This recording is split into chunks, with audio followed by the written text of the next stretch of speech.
Welcome back to The Explainer. If you're a focused learner who's ever felt completely paralyzed by your own thoughts, well, you are definitely in the right place today.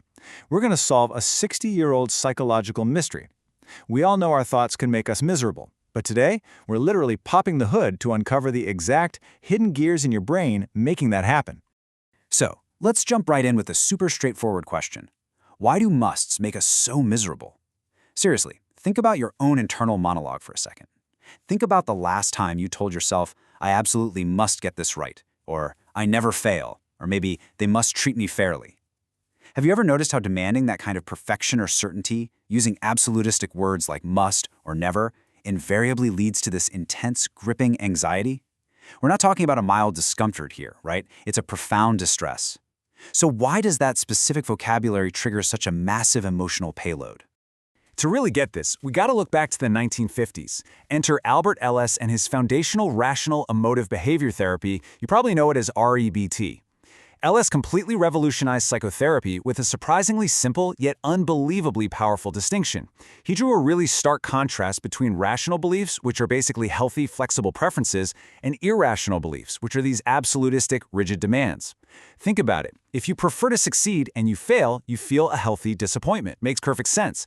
But if you demand that you must succeed and then you fail, you get hit with unhealthy, devastating anxiety or depression. Ellis mapped this out brilliantly, and therapists have literally used this exact framework for decades to help millions of people. But here's where it gets really interesting. Notice this fascinating gap highlighted in a 2024 quote from researcher Motekin.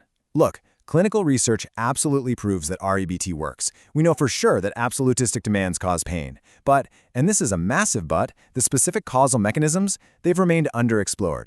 It's like for 60 years we've known that if you touch a hot stove, you're going to get burned. But on a neurological, cognitive level, researchers have completely lacked the exact mechanistic explanation for why demanding I must not fail burns the brain so badly. What's actually breaking down inside our cognitive machinery? And wow, that brings us to the absolute breakthrough source material for today's explainer. When I first read Hisataka Takasugi's 2025 paper on the Ontological Contradiction Hypothesis, I'm telling you, it felt like a revolutionary software patch for our entire understanding of human cognition. Takasugi isn't just out here saying, oh, musts are bad because they're unrealistic. No, he's pinpointing the exact cognitive error, the specific logical paradox that actually causes the human brain to essentially short-circuit and crash. Now this definition right here, this is the core concept that changes the whole game, an ontological contradiction. It's when you simultaneously assert an impossibility about reality while presupposing the very possibility you are denying. Now, I know that's a mouthful. Ontological just means it has to do with the fundamental nature of reality and existence. So when you say to yourself, I must never fail, you are actually embedding a fundamentally unresolvable paradox right into the center of your thinking. You're literally telling your brain two completely opposite things about reality at the exact same time. This brilliantly illustrates exactly what's happening under the hood. On one side, you've got the explicit demand, failure cannot occur, right?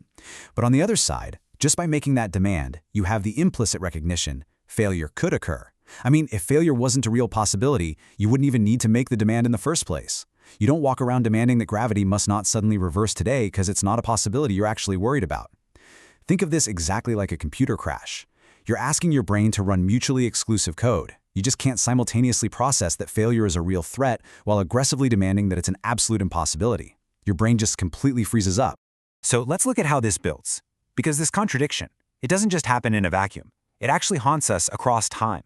Takasugi lays out this totally fascinating timeline of distress across three distinct phases. Our brains try to process this impossible contradiction in the future, which creates an anticipatory phase. Then in the present, creating a confirmatory phase. And finally in the past, resulting in a chronic phase. Let's break down exactly what happens to your mental state in each of these three temporal zones. All right, first up we have phase 1. Anticipatory disturbance. Honestly, this perfectly explains a phenomenon that has baffled perfectionists forever. Why do you feel severe anxiety even when everything is going perfectly fine and no failure has actually happened? Well, it's because the cognitive tension occurs before any violation. Your brain is aggressively trying to reconcile the explicit rule of I must not be rejected with the implicit threat that I could be rejected. The contradiction itself is what's generating all that tension. You become hypervigilant, you fall into this catastrophic anticipation, and it's not because the world is actually threatening you right then, but because your own internal software is caught in an infinite paradoxical loop. But then, reality inevitably strikes, right? That's phase 2, confirmatory disturbance. First, reality actually violates your absolute demand. You make a mistake, you face a rejection, suddenly the contradiction becomes completely undeniable, and this leads straight to total cognitive disorganization and emotional shock. The absolutely crucial takeaway here is this: when a perfectionist fails, they aren't just experiencing normal disappointment. No, they experience an intense psychological shock because their brain is suddenly forced to confront an impossible reality. Their internal code says failure cannot exist, but their own eyes are showing them that it definitely does exist. It is literally a reality-breaking level of cognitive dissonance. And tragically, it doesn't even end there. Welcome to phase 3, chronic disturbance. This is where the paradox basically becomes a permanent glitch. Because the past is definitively established, it's unchangeable, your brain goes into repetitive reprocessing. You fall into severe rumination and guilt, endlessly relitigating an event that your brain stubbornly insists should never have happened. You totally lose the ability to naturally integrate this experience into your life's narrative and heal. Why? Because you cannot accept a reality that your core programming says is ontologically impossible. You are literally trapped in an unresolvable cognitive conflict about the nature of your own history. Now, to see exactly why this is so damaging, let's contrast a normal empirical prediction, something like "I will probably fail," against an ontological demand like "I must not fail." If you think "I will probably fail," well, that might be negative, it might even be inaccurate, but it's cognitively processable, it's falsifiable. You can look at the evidence, you can study harder, you can change the probability. But "I must not fail"? That uniquely short-circuits the brain's problem-solving capabilities. You are asserting a fundamental impossibility about existence itself, and you just can't problem-solve a paradox, guys. You can only suffer it. Now, what's super fascinating to me is how Takasugi actually proves his point by stepping completely outside of REBT. He grounds this whole hypothesis in converging evidence from 3 major adjacent fields. Look at this. Logic-based therapy already tells us that internal contradictions in reasoning generate mental disorder. Then, decades of cognitive dissonance research prove that holding incompatible beliefs triggers massive conflict detection in the mind. And finally, modern neuroscience regarding prediction error shows that the brain's predictive systems completely dysregulate when facing fundamentally contradictory input. It's amazing. All 3 fields independently confirm the exact same truth.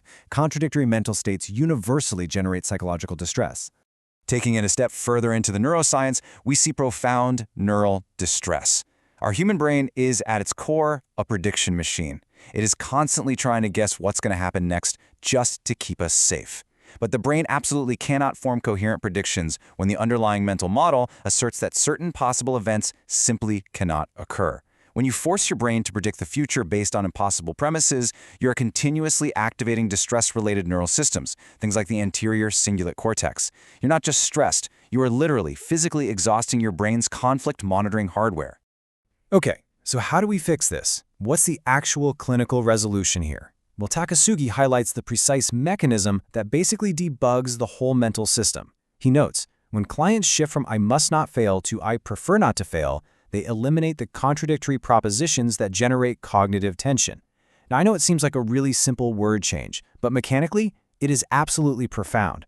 By shifting to a preference, you acknowledge both the desirability of success and the very real possibility of failure. Boom! The contradiction vanishes, the infinite loop breaks, and your brain can finally actually process reality again. So when we challenge our own demanding thoughts, we really need to understand what we're actually doing.